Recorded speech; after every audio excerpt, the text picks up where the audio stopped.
There we go. What's up, people? Annibal the Animal Rodriguez here, and you're watching Dreams to Reality podcast. Today, guys, it's episode 35. It's going by quick, and we have a really special guest today. She's a close friend of mine. She's got a beautiful story and a beautiful soul, and I'm really excited to introduce you guys to her. She is a psychotherapist, licensed marriage and family therapist, and a registered art therapist as well. She graduated summa cum laude. Wait a minute, that's Magnum summa cum laude. I don't know what that means, but I know she's smart. I think that's what that means. You're pretty smart. She graduated from Phillips Graduate University with a master's in psychology and a dual master's in art therapy. So she's also artistic on top of being smart. She's the owner, founder, and CEO of Open Mind Marriage and Family Therapy Incorporated, where she works with individuals, families, couples, and children with their mental health barriers. And today she is going to grace us with her wisdom and her beautiful soul. Please help me welcome Dani DeVoe. Hello. Welcome. Thank you for having me, Annabelle. Welcome to the show. You're here. You've made it. I'm finally here. I know. It took a journey. How was your drive in, by the way? I know it's a crazy storm out there.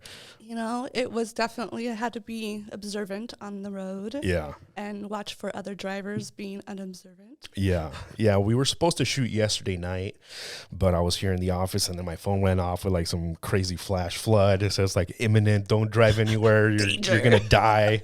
And I go outside, like, it's raining pretty damn hard, you know?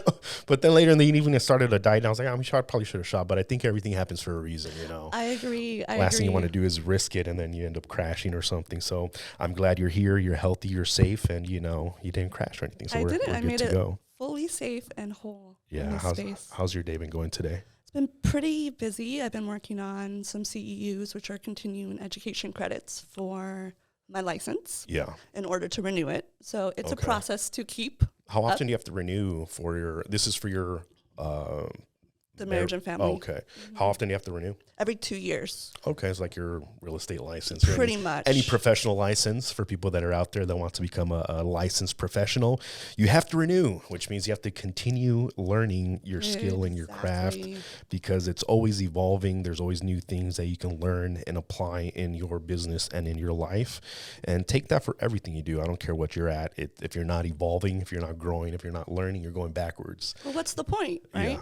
We're here to expand. We're here to grow. That's what it is. And that's why you're here today. You know, so I want to thank you for sharing your time today. I know you're super busy. You have like 3 million clients. You're working like 15-hour days and stuff like that. So, you know, I'm grateful to have you here to share your story and your wisdom.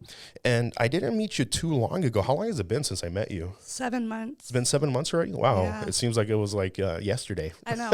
Blimp, right? How time flies. Yeah. And we actually met due to this podcast. I had shot an episode with my ex-co-host, and I think we were talking about my divorce or marriages or relationships or something along that line, and I clipped something up, and like you commented on that clip. Yep. And then we kind of build a relationship and a friendship from there. Yeah. And I think everybody that comes into your life at a certain time comes into your life for a reason, you know, and I felt like you were definitely one of those people that came into my life when I was, I'm still in a healing process and in a growth process, but I think I needed to hear a lot of the things that you said and, you know, your insight in order to help my own healing and my own evolution.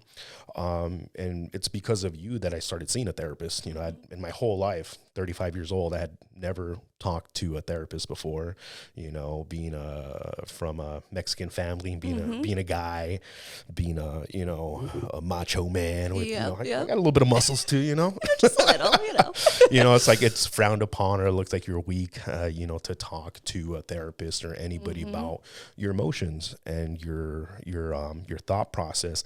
But I knew that I needed help, because I was hurting, I was suffering, and I couldn't figure it out on my own. And just from knowing about mentorship and knowing that, there are people that can help you, I was like, why am I hesitant to do this? There's something there. And it was a big part of my growth was just having having those conversations, and more than anything, it allowed me to understand certain things and find my own answers, and and find my own healing. But today I want to hear your story. I want to see or find out what led you down this path, becoming a therapist. Now you have your own thriving business. I know it is not easy to become, first off, a therapist. Like, tell us the process of what it takes to get to where you're at. It's tough. So you have to go through your master's program, and before that you have to get your bachelor's in psychology or any other field, or if you don't have that, which I didn't, I was an English major, minor in graphic design. So I had to go back and get all my extra credit Shoot, so you had to classes, do it twice. to go towards psychology. Yeah. And then once I was committed to that, and during that process, I was doing my own self-development work, which led me to this. And you have to do 2 years master's program. Okay. And I was doing 2 at the same time, so you couldn't work. It's a dual program. So you're a full-time student. You couldn't find time to work like a job. No way. Most people started working the first semester. Yeah. All quit by the second semester. Dang. Yeah, it's tough. Were you living at home? Were you married?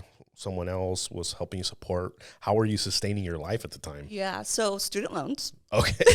That'll do Big it. one. Yeah. I was single at the time. Okay. So I was living in the place I'm living now, which is my own house, right? 1-bedroom house. And thank God I had my parents' support, though. Yeah. During that time, they're like, hey, you got to do you and food and all of that, but we're going to support you. We'll pay your rent for those 2 years. Right. That's awesome to have that huge. kind of support. If you don't mind me asking, what does it cost to get those 2 masters? It's a lot of money. Around almost $90,000. Jesus Christ. So the reason why I asked that question, sometimes people don't want to say, what they invested in, is because any person out there that wants to accomplish something big, a big goal, you have to invest. You have to. In yourself. And you have to believe in yourself. Some people are hesitant to invest, a little bit of time or a little bit of money into something, but they want big success. They want big results. I want to get in great shape, but you don't want to invest in a gym membership. They're afraid of getting uncomfortable. That's what it is. They're afraid of, or, they're hesitant to invest in the time that it takes. Yep. They're hesitant to invest in the money, and they're scared of losing for whatever reason, but $90,000 you invested. How many years did it take? 2. So 2 years of not making an income. Yep. You're pretty much working for free, by the way. We have to free. Volunteer for 2 years. Literally $100,000 essentially in investment and debt, that you have to pay back with interest. So it's probably more than $100,000. Oh, I'm at 120 probably right now. Yeah, exactly. Yeah. And this is all in belief of yourself. So I really, really commend people that have the guts and the certainty and the knowingness that what they're doing is something that's greater, that and your particular field, you're literally helping other people. Yeah, that's what keeps me going. Yeah, that's awesome. Okay, cool. Sorry, I didn't mean to cut you off there. No, you're good. I was really intrigued, like, damn, how much did this cost? Oh, no. Ask away. Yeah. It's interesting that you say that, right? Because it does take a lot of courage to take a risk like that. And for me growing up, I struggled in school. Yeah. I had a quote unquote unique learning style, right? Where I couldn't retain certain information. My sister, love her, she is a straight A student. Yeah. Studies for 10 minutes, straight A's. Gets it right away. Studies for 2 hours, C. Okay. Right? That was my struggle growing up. And I give so much credit to my parents because they put me, we had the resources, right? They put me in tutors. They put me in support systems. I was always learning, right?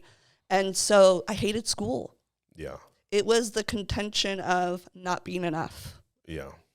Were you like competing with your sister in a sense? Oh, yeah, completely. I mean. And she didn't even have to try? She didn't have to try, right? Yeah.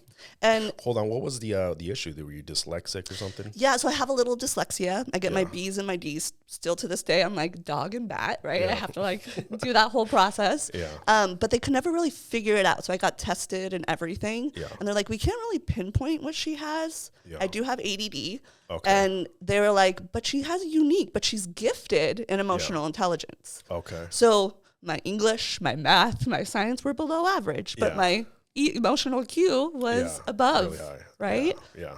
Which is what you need in this profession to really to succeed, right? Is EQ. And so when I got to college, I was like, okay, I'm going to be a therapist. Let's do this, right? And then I was like finding out that you had to go get your master's. I was like, screw that. Yeah. I'm not doing that. I'm not going and getting my master's. I'm going to go and be an English major. I could be a teacher if anything falls through the cracks, or I could be a graphic designer, which is the art part. Okay. So those were your thoughts. So those were my thoughts. I was like, screw education. I'm not doing this, right? Yeah. And I had this desire to have my own practice, but I was so scared of what it was going to take. So I completely just said, screw it. I'm not going to go on that journey. Yeah. Yeah. That's so profound that you're going back in time and you're realizing what your thought process was at that time, and I can relate so much to what you're saying with other things that I've done. It's like, I want to run a marathon, and then you're like, what does it take to run a marathon? Well, you have to run 26 point whatever miles. You're like, oh my God, that's a lot. I could barely run half a mile. Never mind. I'm not going to do it, but what did it take? What was the catalyst to make you say, okay, this is what I'm going to do? And you actually executed it. You actually did it. What was the driving force? Because from my understanding and from my observation of people, of the universe, is in order to accomplish something and actually stick through till the end, where you got your degrees, you got your business, like you would put in a fuckload of work, and it must have took a lot of energy and focus. And in today's age, it's very difficult for people to stay focused for more than an hour. Like, tell them to study something, they're like, let me try and find a shortcut. Let me, find some cheats or some whatever, And for you, there was no way around it. You had to do the work. So what was that catalyst to give you that focus and that drive to accomplish that? As selfish as it is, to prove everyone wrong. Hell yeah. Yeah. Same here. I'm going to prove you motherfuckers exactly, wrong. Right? Because even to the point, and I love my mom, but even to the point of, because I struggled so much in school, to the point of me passing my licensing exam on the first try, which is really hard. It's a 4.5-hour exam on all the theories, right? Yeah. Beginning, middle, end stages of therapy, all interventions. You had to know everything. Yeah. She goes, wow, I was still waiting for the shoe to drop. What does that mean? Meaning like for me to drop it all, right? To fail. Dang. Because that was always my MO, right? Because I struggled so much. Yeah. And so she's expecting for you to fail is what you're saying. Yeah. Wow.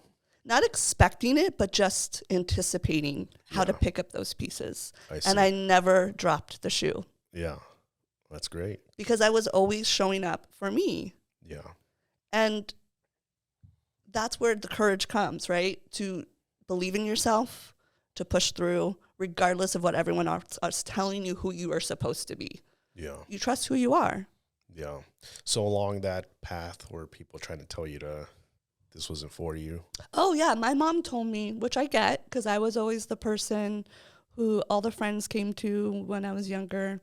I was the one that supported people through their journeys. I was there to support emotionally. Yeah. And I would retain those emotions. I see. So you're an empath. I'm an empath. Yeah. So for people that don't understand what an empath is, can you explain that? Yeah. So there's different types. There's empaths where you can feel energy and kind of already know where someone's at intuitively, emotionally. So like if someone walks in, most people can't tell someone's like going through a depression. Oh, I can tell. You can sense it. Oh, yeah. Okay. I can even tell. And if someone comes in and they're like super happy, maybe they found out they're pregnant or something, like you can feel that energy. So that's what you mean by that. Yes. I can even tell when like I do phone sessions with clients. Yeah. Just by their hello. Yeah. Something's off. Oh, okay. That's a good gift to have, actually. Yeah. Well, especially in my profession. Yeah. Right? Yeah. Even if I see them come on the screen, because I'm a telehealth therapist now, right? Instantly, I'm like, something's off. What's going on? Is it conscious for you or is it unconscious? Unconscious. Okay. Because I have that ability as well, but for me, it's more conscious. Like if I know the person for a long period of time, I know their baseline. I know what they're like most of the time. I've seen them go through struggles, so I know what they're like when they're upset. I've seen them when they're happy, so I know what they're like when they're happy. So when their baseline is off, like I can consciously be like, there's something wrong with you because of the way you're talking, the way you're moving, the way you're acting. This is not your normal self.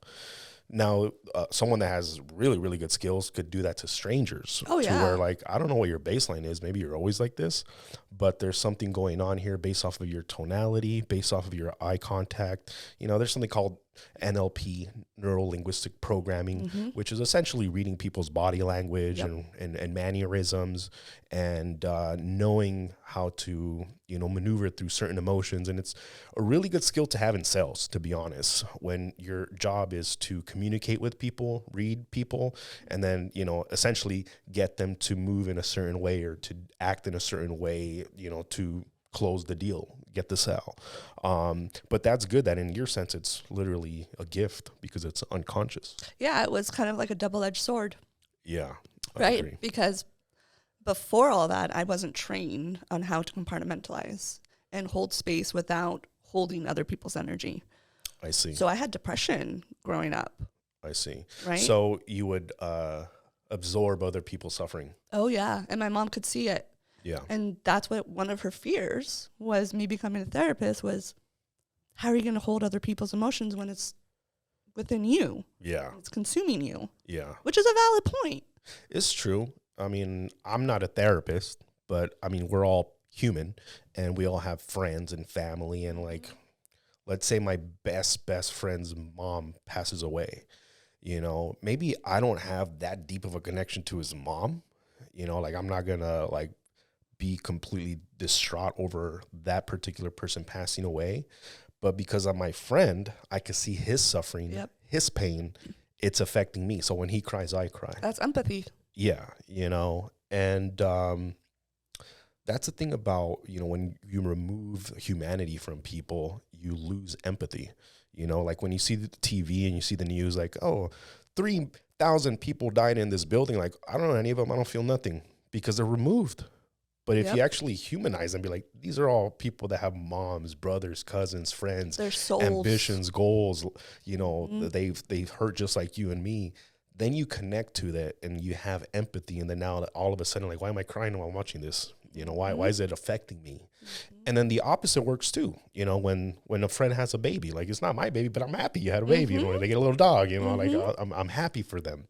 So an empath is someone that can feel those emotions. And like you said, you take them on. Take them on. And it is a double-edged sword because especially in your field, like you said, you're dealing with people that are hurting and they come to you for answers. You know, okay, so your mom was scared for you that it was going to affect you. Yeah, I was the emotional one. I was the one, again, had depression. She didn't really understand how to support. Yeah. My mom, unfortunately, and my father were both emotionally disconnected individuals. My mom calling me. Oh, look how beautiful. See, your mom's feeling She calls my me every time I'm on the podcast. She's like, calls me. You know. She feels your energy. I'll call her back. For real. I love that. Yeah. Okay. So, so you accomplished your goal as far as going through the steps of getting your licenses. Yeah. Brutal. You got your degrees. You're fully licensed. Did you off the bat start off your own practice? Because that's a whole nother ballpark. Oh, yeah. You know, one thing is going to school, getting credentials and getting a degree. A lot of people go to school, they get all the credentials, they don't do shit with it, you know.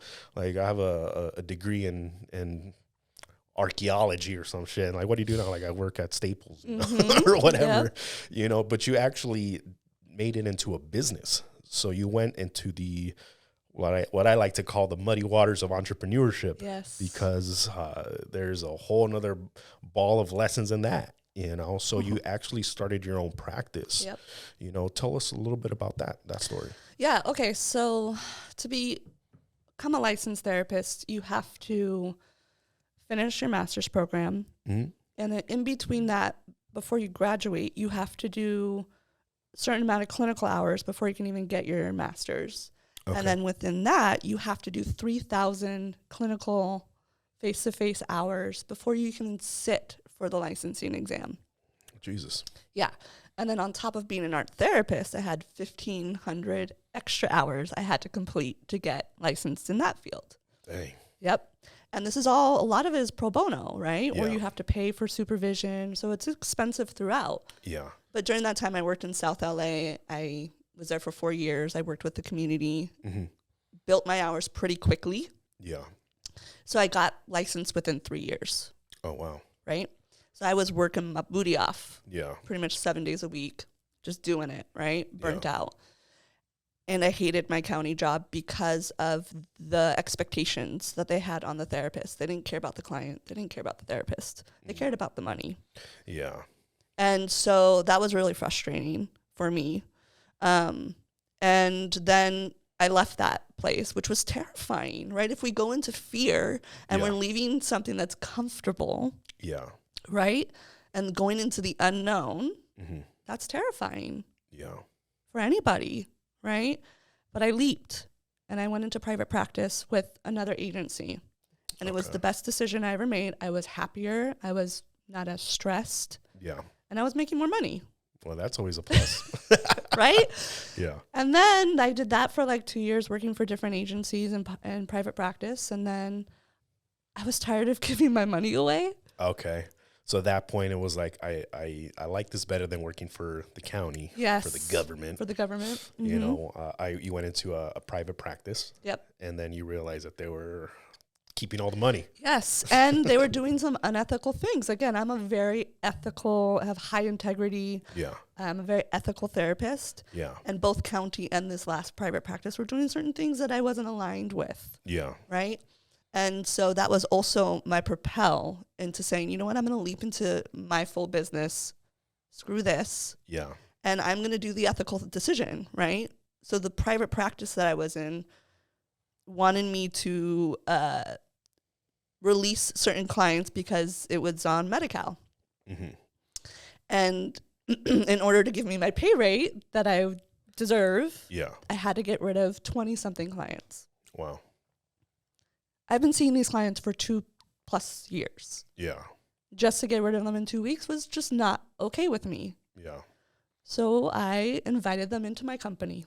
There you go. And I take Medi-Cal because of that decision, right? I am very much believe that therapy should not be something for the wealthy.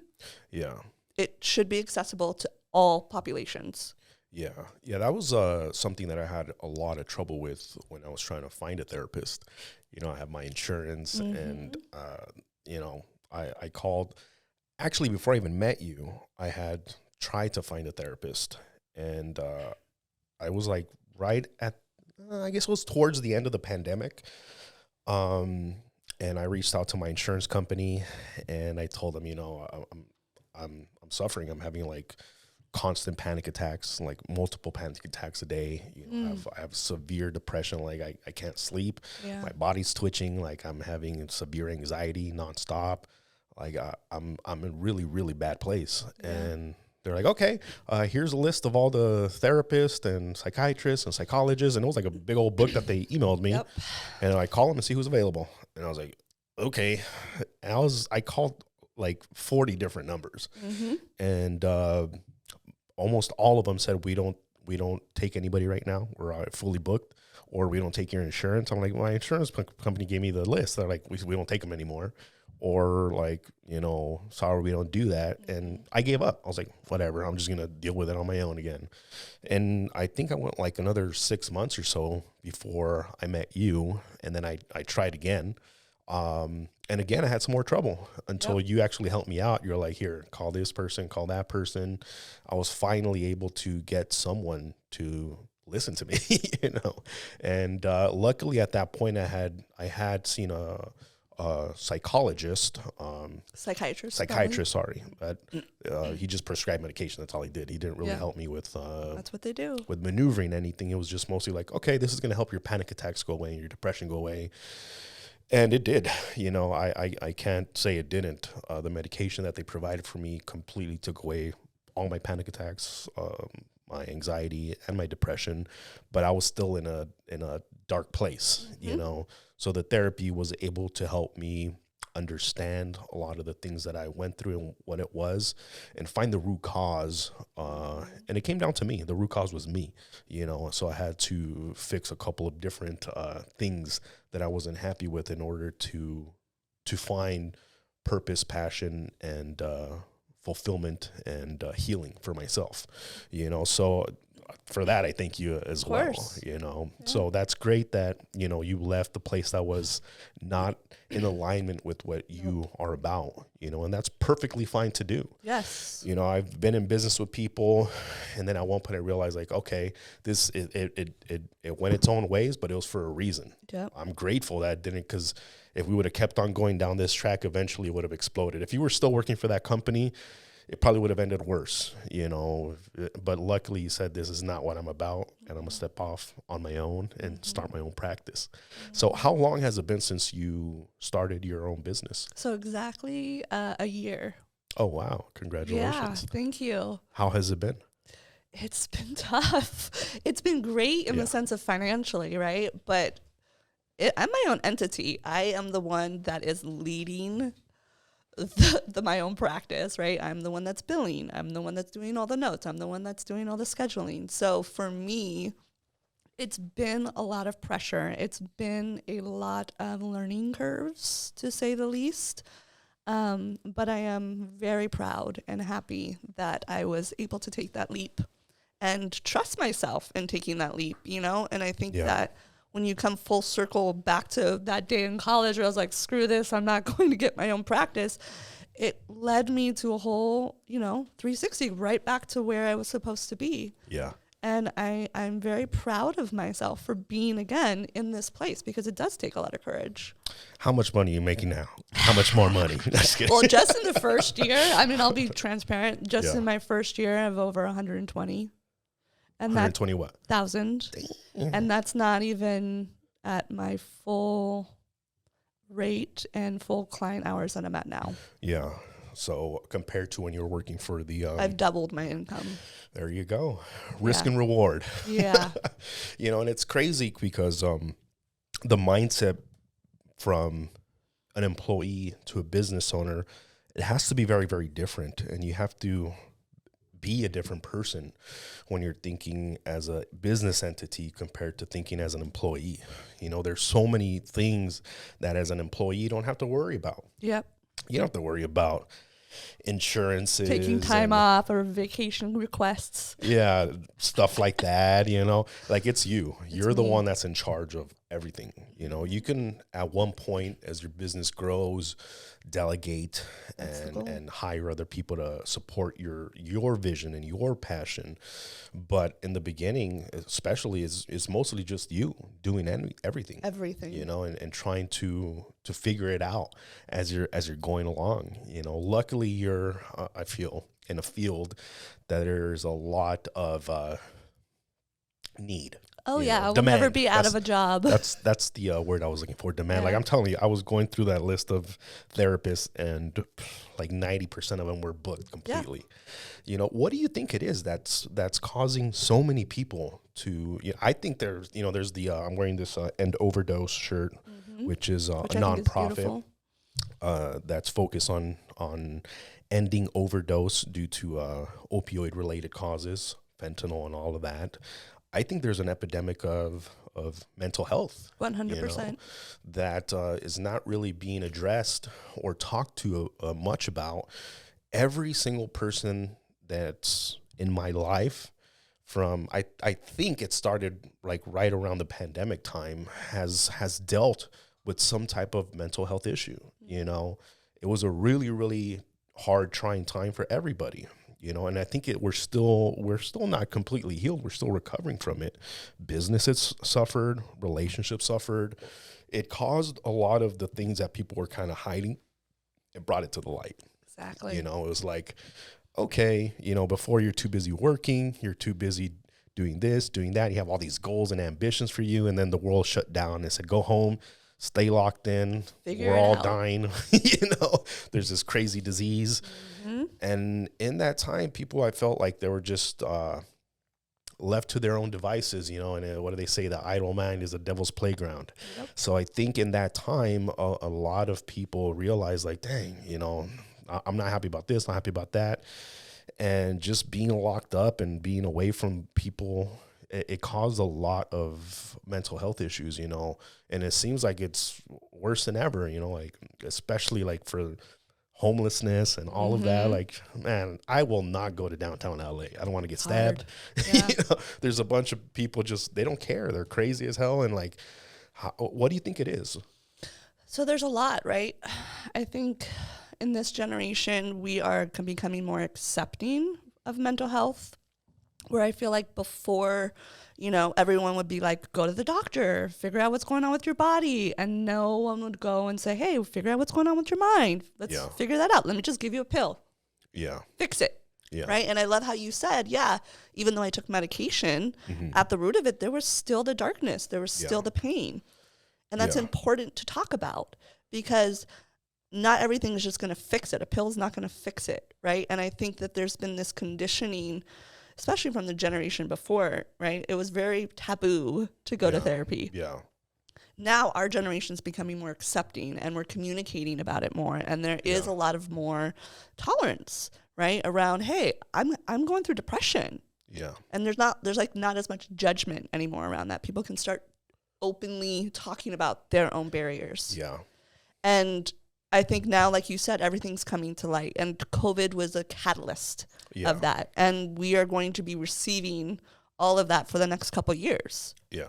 Right? It's just part of the process of revealing where we get to heal and what's really underneath the surface. And just like you would go to the doctor for your body, you should go to the therapist for your mind, right? Yeah. We have, like 80,000, 90,000 thoughts a day? I have probably like 7 times that. 90% of those are negative.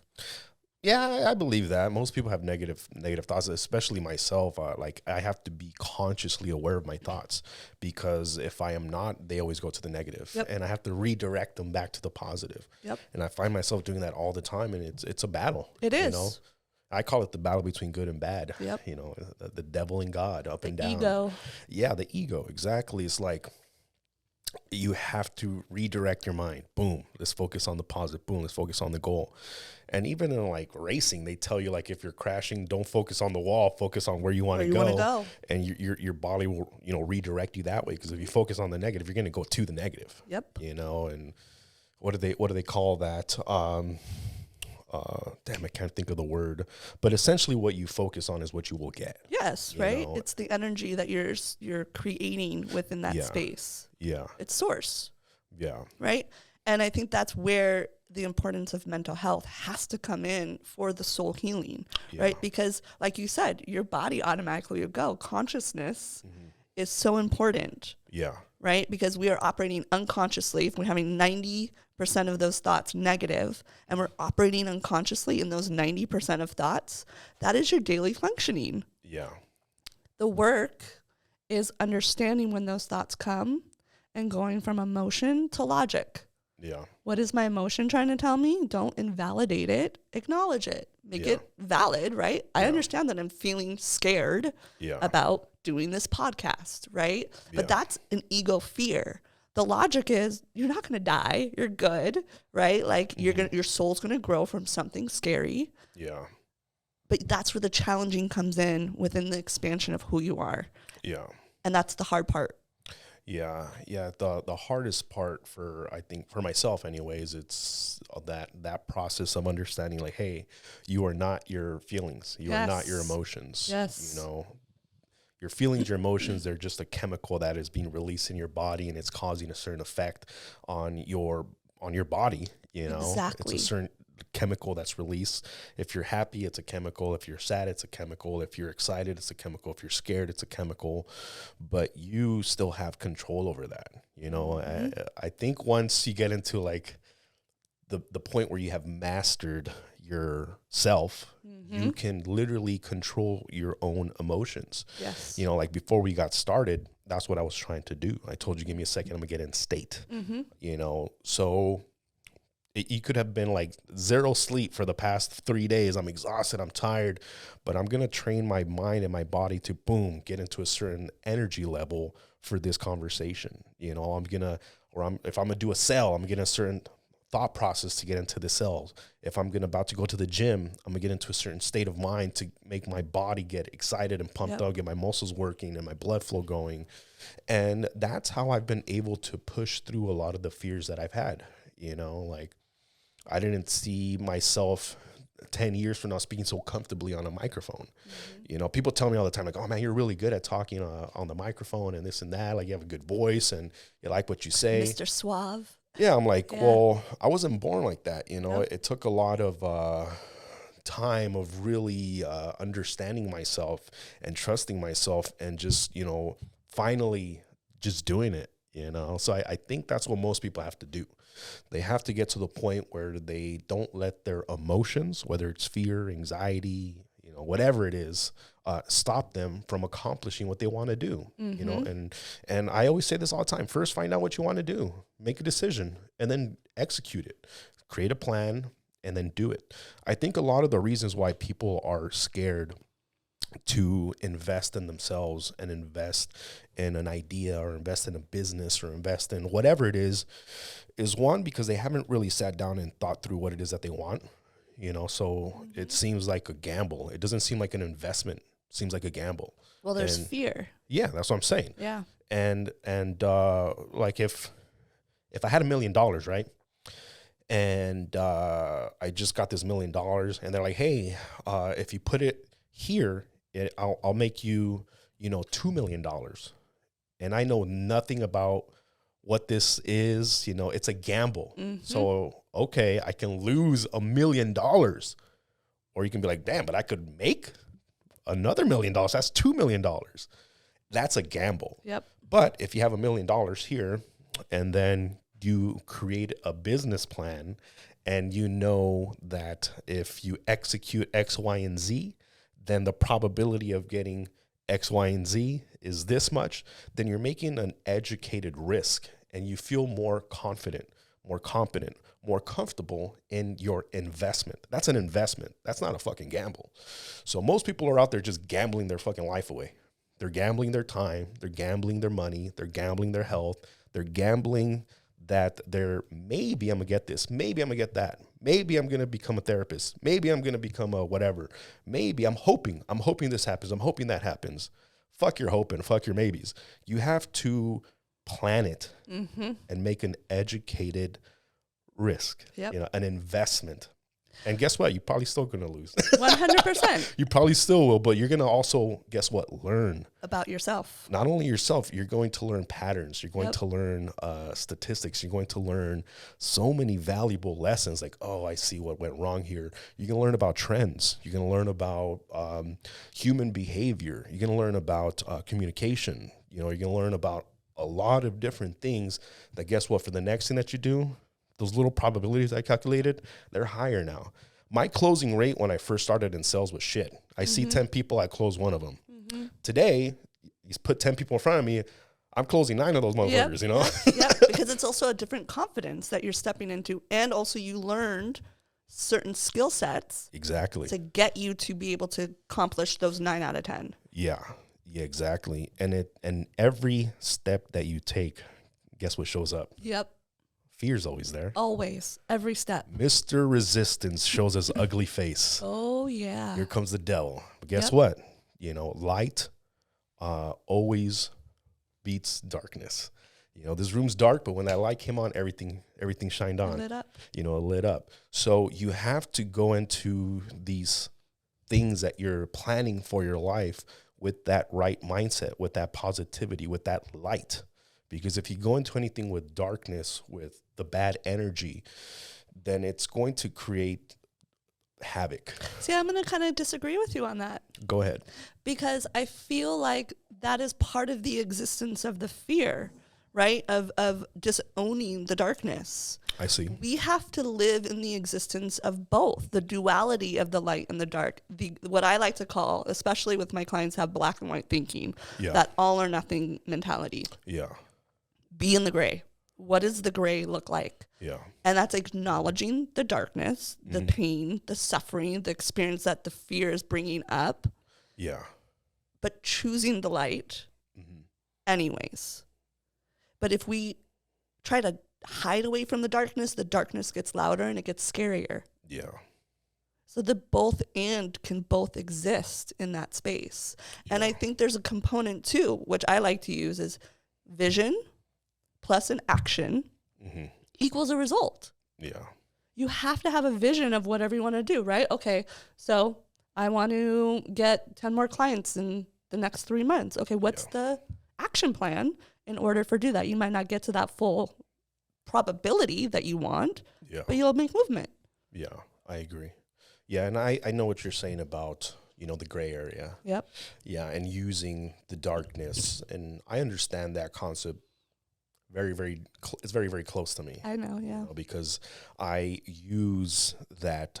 I think everybody that's out there, we've all gone through some type of hurt, some type of pain, some type of suffering. And my buddy Corey, who's another really smart guy that I really respect, also in one of my dark times, helped me a lot. And, he talks about how you can use the suffering in your life, for something greater, for a purpose. Exactly. There could be a purpose for your suffering, or you can just let it be just suffering. Yep. And it's your choice that you have your choice that you can make. And I chose to use my suffering as a purpose to drive what my goals in life are, and I think anybody could do that. 100%. You don't have to be some special person to be able to be like, damn, this happened to me, that happened to me. You can either become a victim and let that thing, affect you for the rest of your life in a negative way, or you can use that as a learning tool and as fuel to drive you to accomplish something greater, like you said, to prove them all wrong. Prove them all wrong. That's not a positive thing. And I tell people too, use the negative, use it. If you want to prove them wrong, use that fuel, and most men out there, I can say, if you are going through a breakup, you should use that to get in the best shape of your life, to start a business, to do something. That's what I did. Something great with your life. And, that's another topic that I really wanted to dive deep into with you, because we've had so many conversations about it. We've had some crazy ass conversations, but we have. One of the main ones that, I think most people could relate to and connect with is relationships, because there's everybody's fucked up, Everybody, there's no perfect person. And then you bring them together, and now you got a whole nother jacked up situation. And maneuvering through the male-female dynamic, or just a relationship in general, it's interesting that, most people don't have it figured out. They're trying to figure it out. Yeah. And I think the first step is understanding yourself. And being 1,000% honest and genuine with yourself first, and then with others, so that you're not out there deceiving and creating deception and lies and destroying other people's life because of your own cowardice. Yep, and your own pain that you're not willing to look at. Yeah, and I think but some people, it's unconscious. They don't know that they're doing that, but most of it is. But their patterns should at one point tell them, like, shit, it's probably me. If you've been, divorced 3 times, maybe it's you. It's not the other person. Stop blaming the other person, Yeah, but I even want to put something in that, right? Even if you were divorced once, there's a part of you that created that as well. Of course. Right? There's 2 people involved. Exactly. So you always have to take accountability for your stuff, and you can't really control other people. Nope. But in your opinion, what do you think are the foundations of a successful relationship? Well, I feel it starts with the individual first. Okay. And the individual has to, let me rephrase that, no one has to do anything. My own standard, right? I'm going to operate from my own belief, is live in integrity, right? Honoring yourself, honoring your values, honoring your boundaries. I think that's the biggest one, listening to your intuition and listening to self. Yeah. Then, once you have really worked on those parts, you're not going to fully be a master at that, right? Yeah. Being part of an interpersonal relationship, right? A romantic, a friendship, a parent-child relationship, whatever it is. Yeah. It all takes a lot of those components of ways of being. Yeah. And it starts with that. Then when you lean into a relationship, you're going to be challenged in all of those components to honor self. Yeah. And if you don't have a strong sense of self in a relationship, you can get manipulated, you can get gaslighted, you can get deceived, there's all these different components, which again is not your responsibility, because everyone has 2 actions to the point, right? But honoring those parts of self, you have to lean in and then give that back to the relationship. Yeah, I want to touch on that because coming from a guy's perspective, a male, you know, and I'm not speaking for every single man out there. I'm just speaking for myself and for my observation of most men is we are first attracted to a female's physical beauty, you know. So a guy, you know, he's on his phone on Instagram and scrolling and he sees a girl like, oh, wow, she's very beautiful.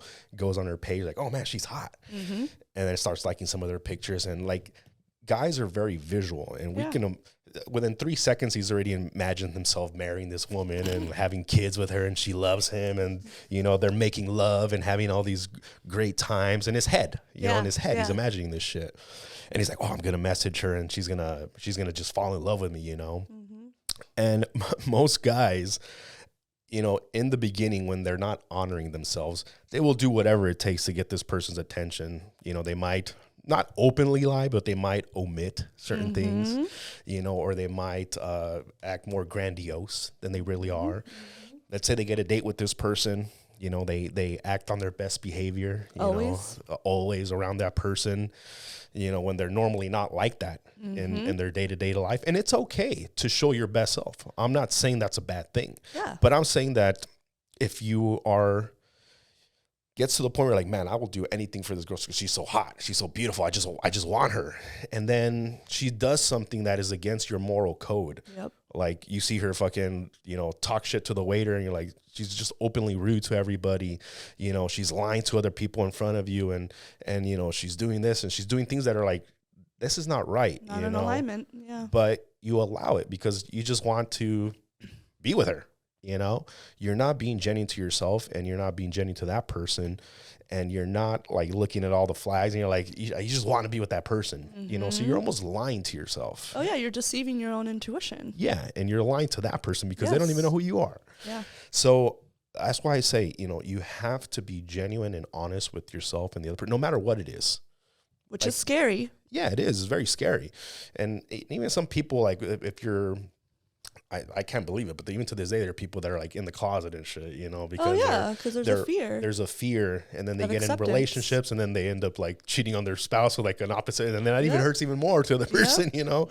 It's like you have to be open and honest about everything, you know, and the right person that is for you, that is in alignment with your vision, with your moral code, with your compass, it's gonna happen, you know. But if you start off with deception and you know, not, you gotta keep that up. Exactly, and it tends to explode one day. Oh, it'll come out eventually. Yeah. So I just wanted to touch on that. Yeah, I think that's, you know, unfortunately, that's kind of what my history was. Right, I was deceived. Do you want to get into it? I mean, might as well, right? We're here. We're gonna do it. Like, we'll dive in. Okay, yeah. So let's get into your dynamic as far as your relationship and what you've learned from it. Yeah, I learned that I was not trusting my intuition, and I was deceiving myself, and I wasn't honoring my truth, and it was all because. So I'll go into it. So I was married. And I was with someone for 6.5 years, and we were married 4 months, and then discovered that there was infidelity going on for 3 of those possible years. And there was a lot of deception, a lot of gaslighting, a lot of times where I'm not one to keep quiet. So if something's bothering me, I will tell you. I am not one to just stay in the shadows. And so I would see certain things throughout my relationship, bring it to the forefront, and then he would agree to, so for example, liking photos on Facebook, or in the sense of commenting on them, right in the beginning of our relationships. Oh, wow, why am I single? And this after he just begged me to be in a relationship with him. Okay. So little red flags were coming out. Then there were all those comments on women's photos. I'm like, okay, I get there's a new age. Let's talk about it. Hey, this is bothering me. Hey, this is what's coming up. He would then agree, oh, I won't do it. And then he went to Snapchat.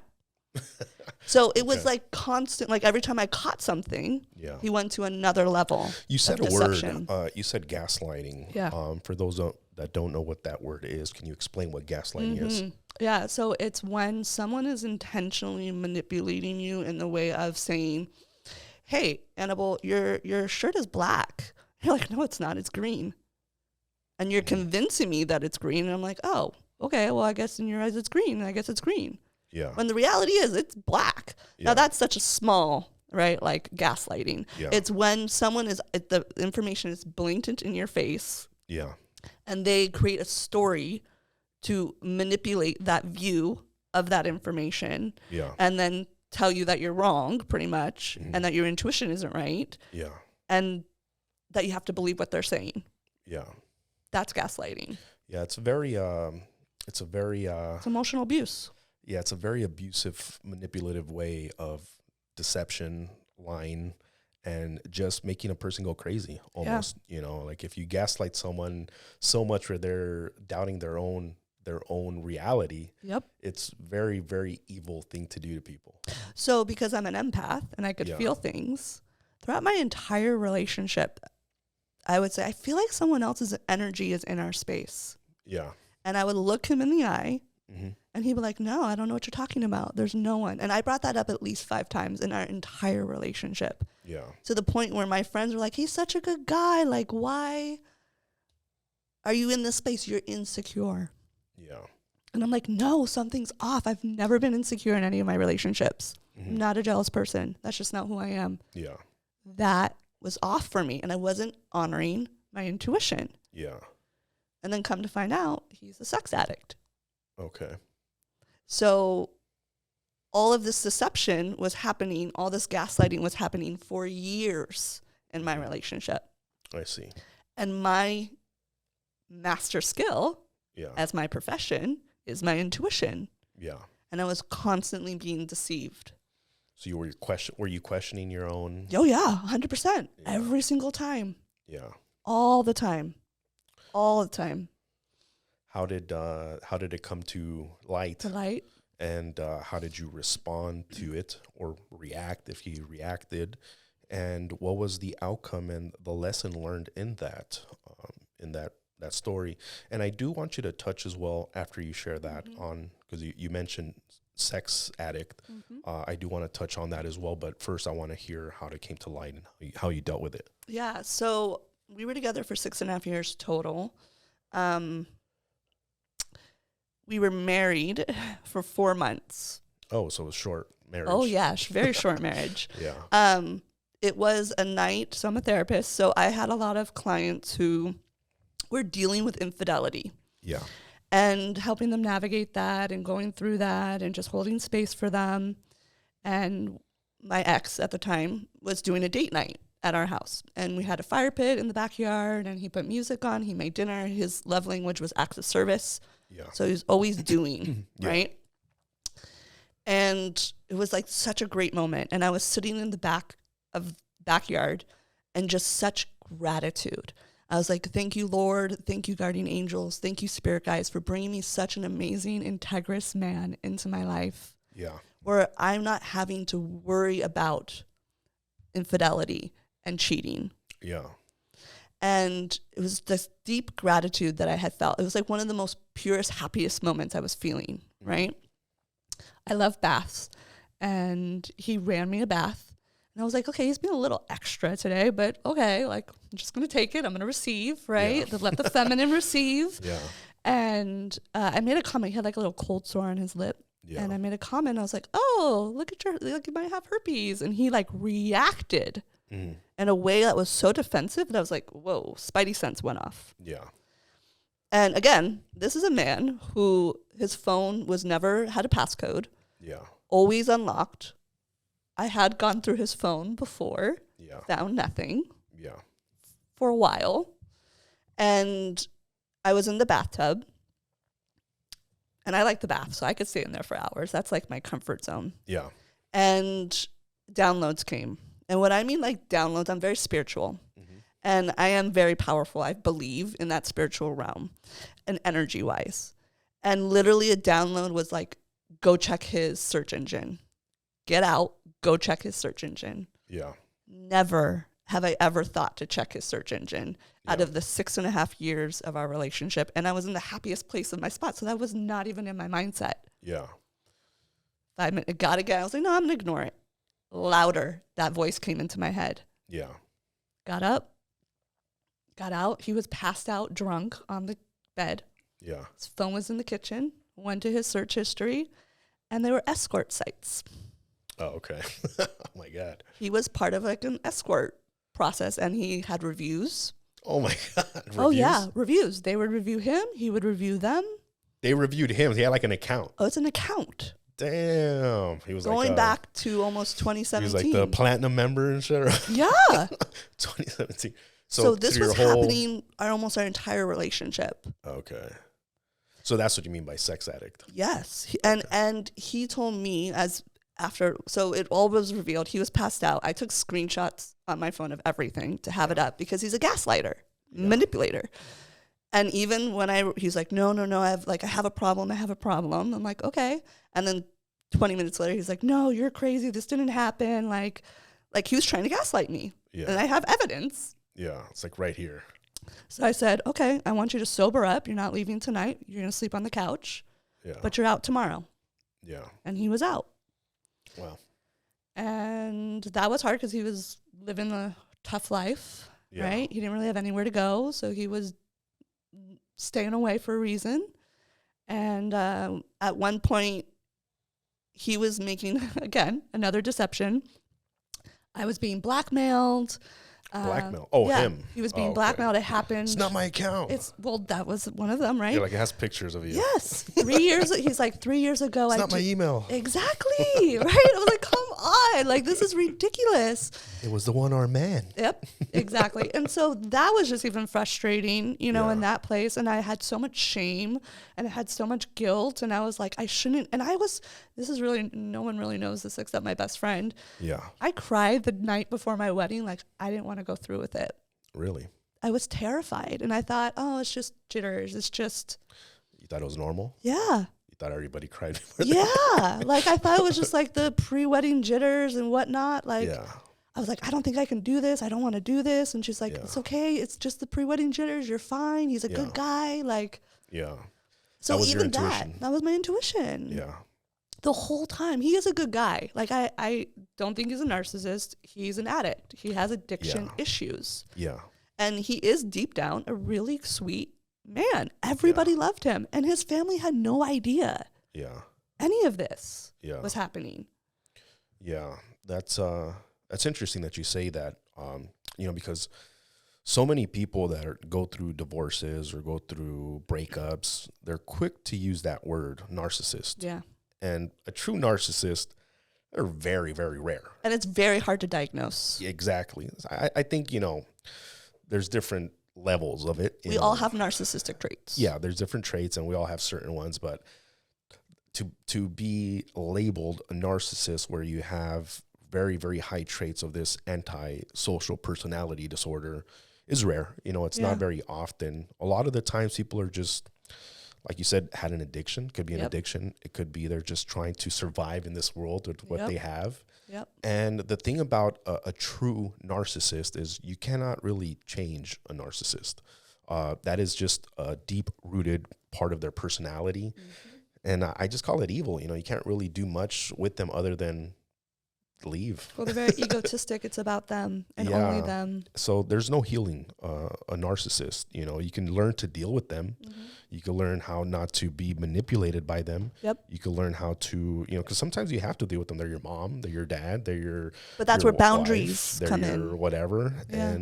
And sometimes you don't have to. You can disassociate and be gone with them. But, I'm kind of glad to hear that he said that he's not a narcissist, that he had an addiction.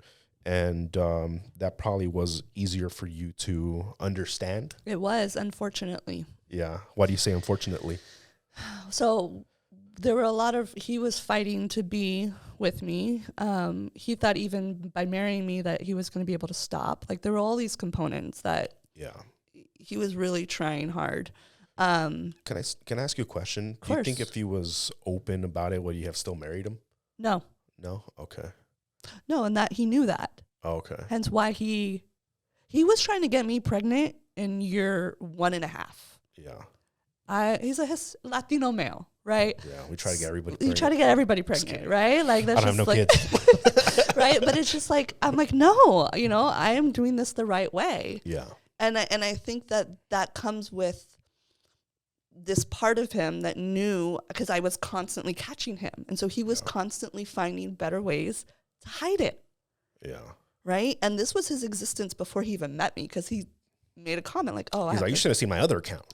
Well, that's the thing, right? He had an ex that he had a child with. Yeah. That now I see the bigger picture, right? And he made the comment like, now I have to tell her I messed up again. And I'm like, what do you mean? You told me she's the one that cheated on you. Yeah. He made this whole story of this perception. Yeah. So he even knew if I knew the truth, I wouldn't be there. Okay. I understand now. And he was so afraid. This is what he told me throughout this year of us going to therapy, going to couples therapy, trying to figure out this pain. Yeah. Because my whole life just blew up in front of my face. We were planning to have a kid. I got off birth control. Like, there was a whole thing. Yeah. Just got newly married. I was robbed from all of that. Yeah. And then I hid in the dark because I had shame and nobody knew. Yeah. Nobody knew. Yeah, that's a tough situation to be in, you know. Like, I can understand how you would have shame around it and kind of feel alone, like you can't really I didn't feel enough. I felt alone. I judged myself because I would go and compare myself to these women, right, who are all fake, right? And it's like, and he even had escorts with my name, and like their bio would be like, studied psychology, and it was a blonde girl with my name. Hence how I caught it, by the way. That's crazy. Because it was Danielle LBC, and I was like, who's Danielle? What's the website? I'm going to go ahead and move. I'm just kidding. I don't even remember anymore.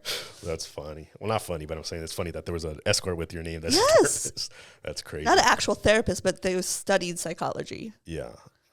And I'm like, but that's the addiction. He was like, I could never stop. Yeah, that's crazy. I mean, what advice would you give to someone that's going through, point where they found out that their partner deceived them? Yep. And what advice do you give to the person that deceived them? Yeah, so that's a great question, because after I had no idea about sex addiction. Yeah. I don't study addictions. I stayed very far away from them. It was not my level of comfort. And then I was thrown into sex addiction. So I went down the rabbit hole. As the studying therapist says, I educated myself on this. What are the steps? What do you do? How do you approach it? How do I work within the victim, right? Not being a victim, but have this to me and work through that narrative. And in that process, I attracted also other sex addicts. I see. And partners of sex addicts in my practice. Oh, wow. So literally right after I found out, I call it the rupture, which was 2 years from tomorrow, by the way, which I think is a little funny. But when I, maybe like a month after I found out the rupture, a man came into my practice, and from the first session, just from all the knowledge I knew he was a sex addict. Did he say it? No. Oh, okay. He told me 3 sessions later that he was also seeing escorts and he couldn't stop. Yeah. And what did I do? I leaned in and I gave him all the support that my ex, at that time husband, was engaging in. And I really liked this client. Like, I could be friends with him. Like, he's a cool guy, right? Yeah. And would you marry him? No. Absolutely not. I have learned my lesson, Annabelle, in so many ways. But it's that component, right, where they're good people. They are chased and belittled with shame, and that's what feeds the addiction. Yeah. And so the big thing that I can tell the partners that I've helped heal through this process is it's not about you. It has nothing to with who you are. You could be Cindy Crawford, and they would still cheat. You could be Shakira, still get cheated on, right? Which is what happened. And it doesn't matter about who you are, it's who they are and what they're battling. Yeah. It doesn't define you, and it has nothing against you. You are still enough, and you are worthy of love. Yeah. And now we get to look at, where did our boundaries fall, and how do we not repeat this process? Right. And honor yourself and put the boundaries in and leave if you need to leave. Yeah.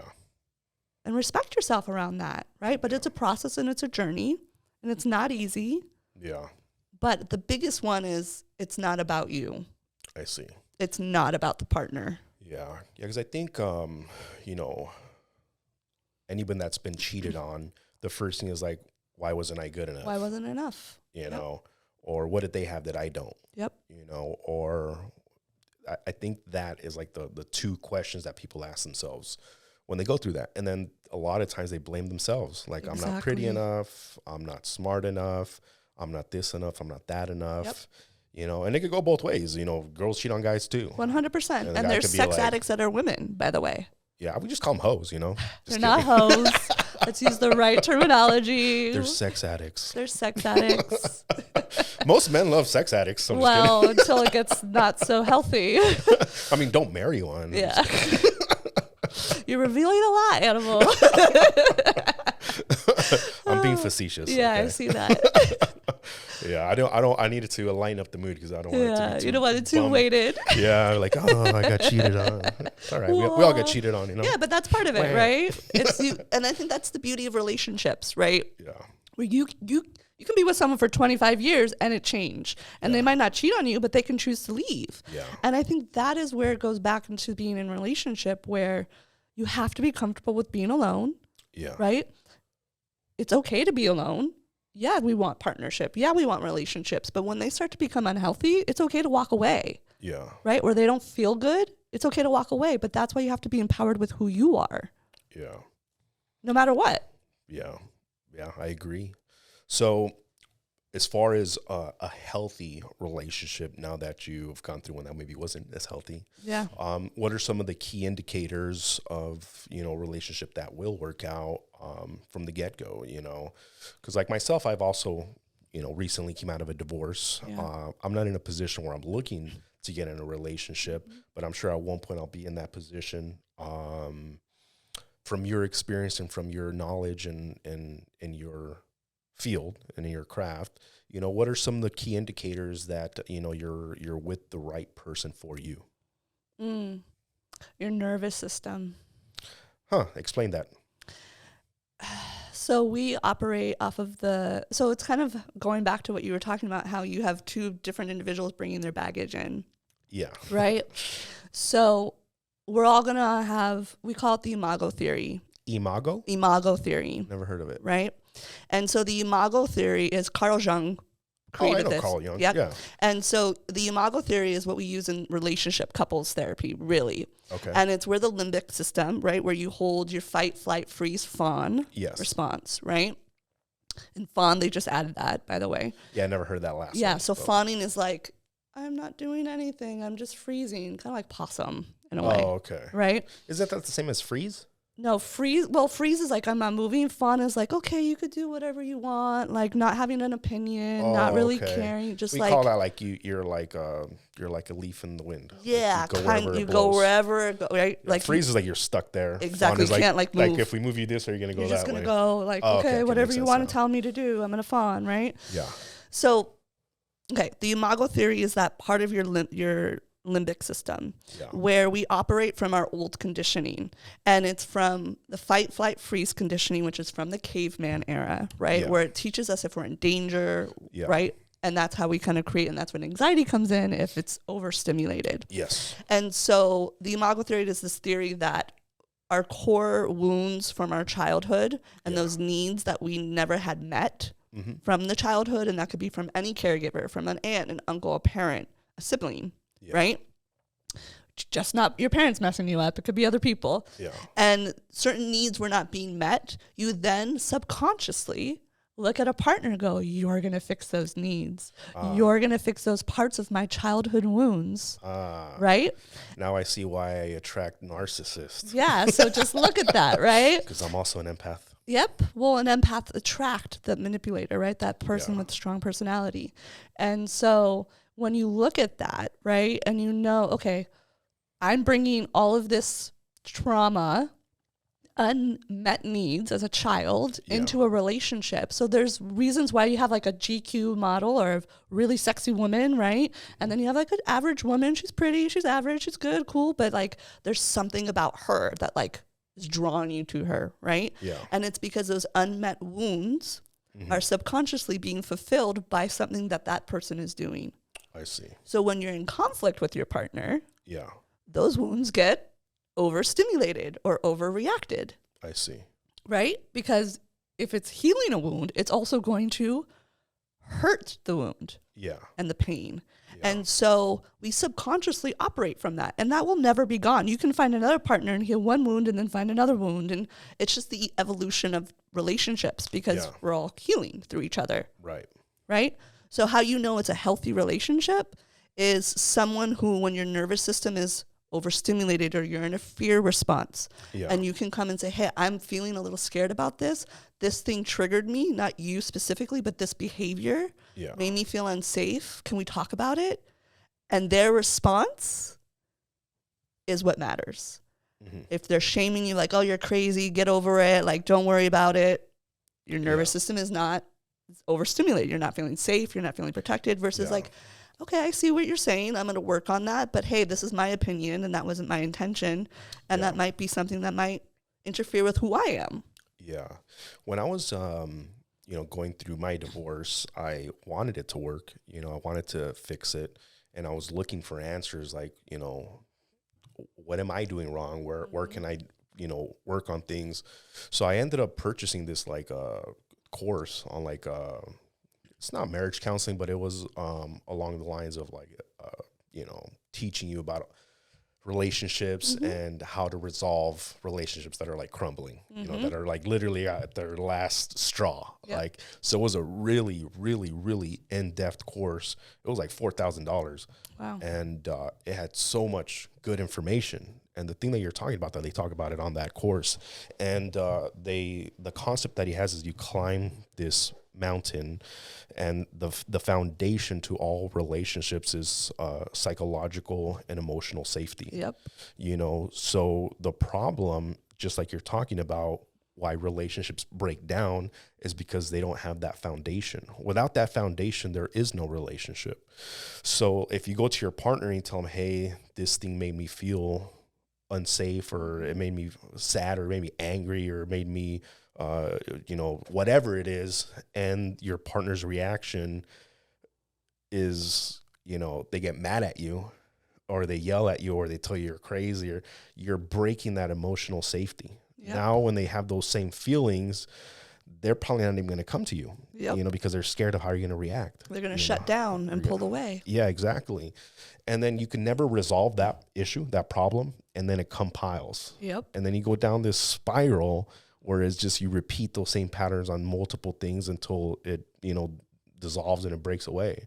So I completely agree with everything you said. You just explained it more on a more logical way, in a technical way, and that makes a lot of sense to me. Yeah.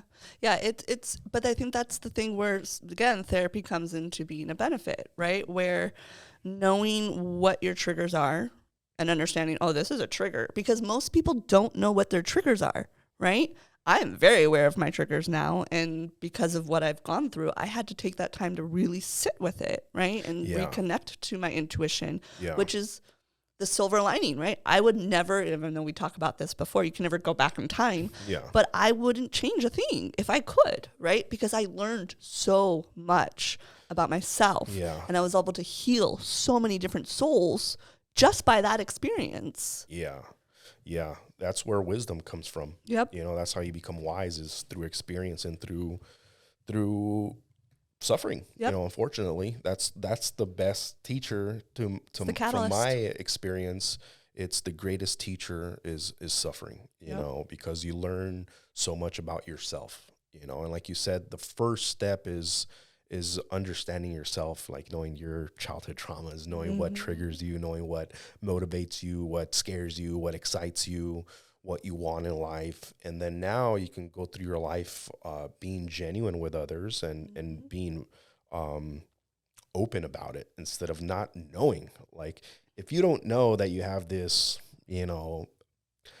fear of rejection, or this fear of being abandoned, or this, which everybody does, by the way. What I've realized in my work, everybody operates from fear of abandonment or fear of rejection. Yeah, it's a very common one. Very common. And it's because we're grown, we're raised by people that don't know what they're doing either. You know, Yep. Our parents sometimes try their best, but maybe they're absent. Maybe you didn't have a dad. Maybe you didn't have a mom. Maybe they weren't the best, and it affects you as a child, and it goes into your adulthood. And if you don't address those issues, they're gonna pop up again over and over and over again. And that's why I also believe in, you know, partly in karma and reincarnation. People think it's all woo woo and this and that. And yes, it can be, but at the same time, it's not that difficult to understand. Nope. The DNA that's in your body is the same DNA that's in your mom and your dad. You are a part of them, and they are a part of you. I don't care how much you love them or hate them. It's like the sun. You can yell at the sun, you could curse at the sun, you can pray to the sun, but the sun's going to be the fucking sun. It's going to rise, it's going to set, it's going to do its thing. So people, I don't care what you say, you are your mom and your dad. You have their DNA in you. And it's generational trauma too. Exactly. So cause and effect. Yep. You do something, you get something in return. Yep.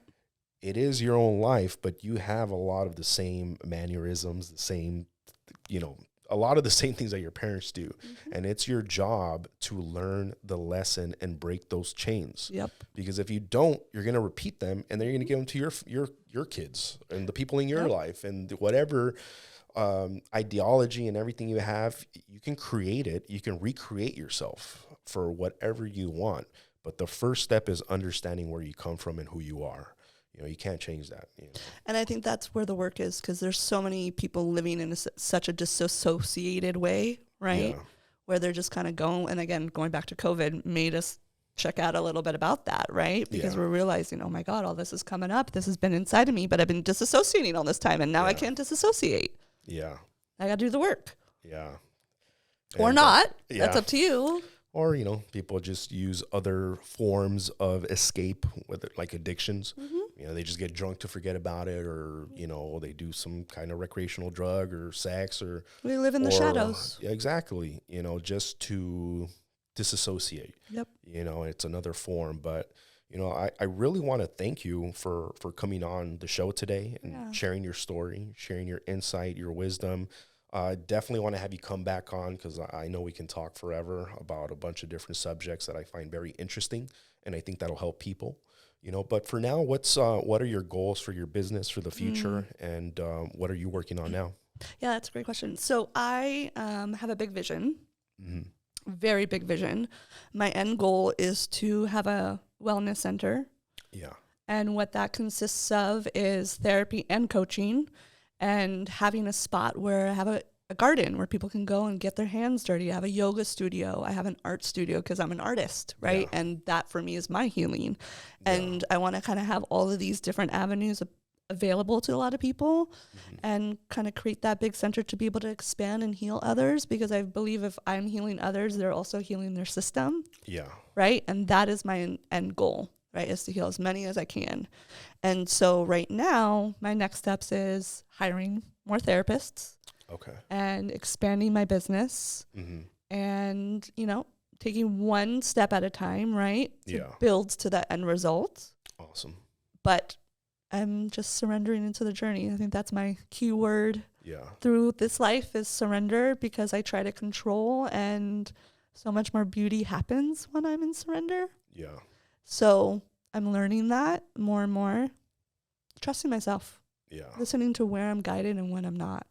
That's awesome. Yeah. Well, I'm pretty sure you're going to accomplish your goals. Oh, I know it. You know, and I'll definitely help you any way I can. I appreciate it. Anybody out there that's looking for a therapist can reach out to Danielle, or if you're a licensed therapist that's looking to join a practice, you can also reach out to Danielle. Where can people find you? So I do not accept people on my personal account, just because I have to have boundaries with clients and everything. They can't really know my personal life. Yeah. But I do have a business one, which is Open Mind, on Instagram. I'll give it to you, and you can post it. Open Mind, that's the tag? Open Mind, I think LMFT or something like that. All right, cool. We'll make sure to tag it as well. Yeah. But make sure you guys follow her business page. Do you have a website up? Oh, we're working on it. Yeah. That's right. So once you have it up and running, you can post it. Yes. For you guys out there, I put together websites. Oh, my camera's turned off. Let me turn it back on real quick. Technical difficulties. Camera's turned off. We had too good of a conversation. But so What were you Website. Website. We're going Yeah. to be working on your website. He does websites, guys. So, guys, if you need help putting together your website, creating marketing material, commercials, digital marketing, any type of marketing, I'm your guy. Yeah. Yeah, I never really had to use advertising before because Yeah. I just had self-referrals. Yeah. And I'm like, yeah, if I'm going to expand, it's time to. Yeah, because you're going to need an abundance of clients where you can feed your Exactly. That's the goal. your therapist. My other therapist. Yeah, and I'm sure you're going to get there, and I'll help you with all the marketing material Beautiful. and content. But guys, make sure you subscribe to our YouTube channel, Dreams to Reality Podcast on YouTube. Follow our Instagram page at Dreams to Reality Podcast. Follow Danielle, and stay tuned for next time. And push a like. There you go.